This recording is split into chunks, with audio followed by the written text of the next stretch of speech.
अस्सलाम वालेकुम दोस्तों, तुसी देख रहे हो अपना पंजाब टीवी ते मैं थोड़ा मेज़बान अफजाल अहमद। सब तो पहले अपने चैनल को करो सब्सक्राइब ते नाल ही लगी हुई घंटी नूं दबाओ क्योंकि साडी लेटेस्ट और बेहतरीन वीडियो साढ़े दोस्तों तक पहुंचे सब तो पहले।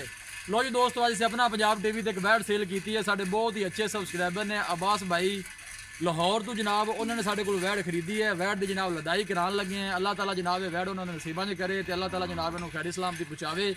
कैमरा मैन जरा वैड की तसली कराओ। ए जनाब माशाल्लाह जनाब भाई अब्बास खोकर साहब ने लाहौर तो जनाब उन्होंने साढ़े को वैड खरीदी है। कल जनाब इस वैड की वीडियो पाई सी, चुआई जनाब उन्होंने की इतने आके 4,55,000 जनाब सौदा होया इनका। अल्लाह ताला उन्होंने नसीबा च करे तो अल्लाह ताला इन्होंने खैरी सलामती पहुँचावे। माशाल्लाह बहुत ही खूबसूरत जानवर है जी। वीडियो पसंद आवे लाइक तो शेयर जरूर करना है। इंशाल्लाह दोस्तों की खातर इस तरह ही जनाब मेहनत करते रहेंगे। बहुत ही माशाल्लाह खूबसूरत लाजवाब जानवर है। अब्बास खोखर साहब ने जनाब लाहौर तो उन्होंने जनाब साढ़े को वैड खरीदी है। इतने आके जनाब उन्होंने चुआई की है। 4,55,000 जनाब इनका सौदा होया है। इंशाल्लाह दोस्तों की खातर इस तरह ही जनाब मेहनत करते रहेंगे।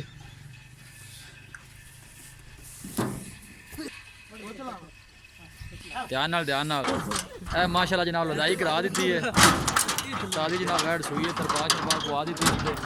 अल्लाह ताला ने सारी सलामती पहुँचाए जी।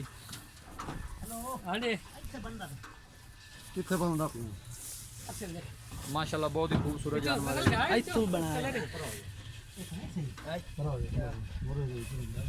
4,55,000 जनाब सौदा होया लाहौर जनाब जा रही है जनाब वैड। भाई अब्बास खोखर साहब ने जनाब लाहौर तो उन्होंने जनाब साढ़े को वैड खरीदी है।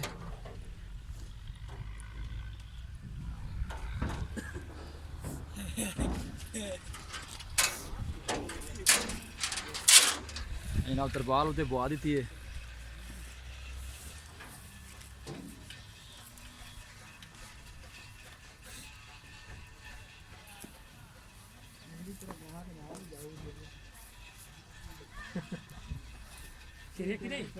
वीडियो पसंद आवे लाइक तो शेयर जरूर करना है।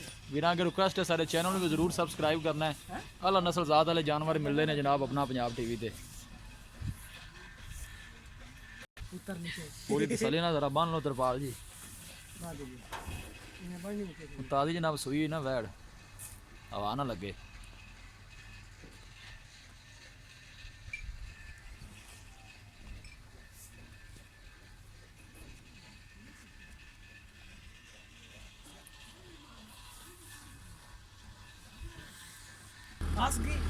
लो जी अल्लाह के सपुरद जी तोड़ दी है।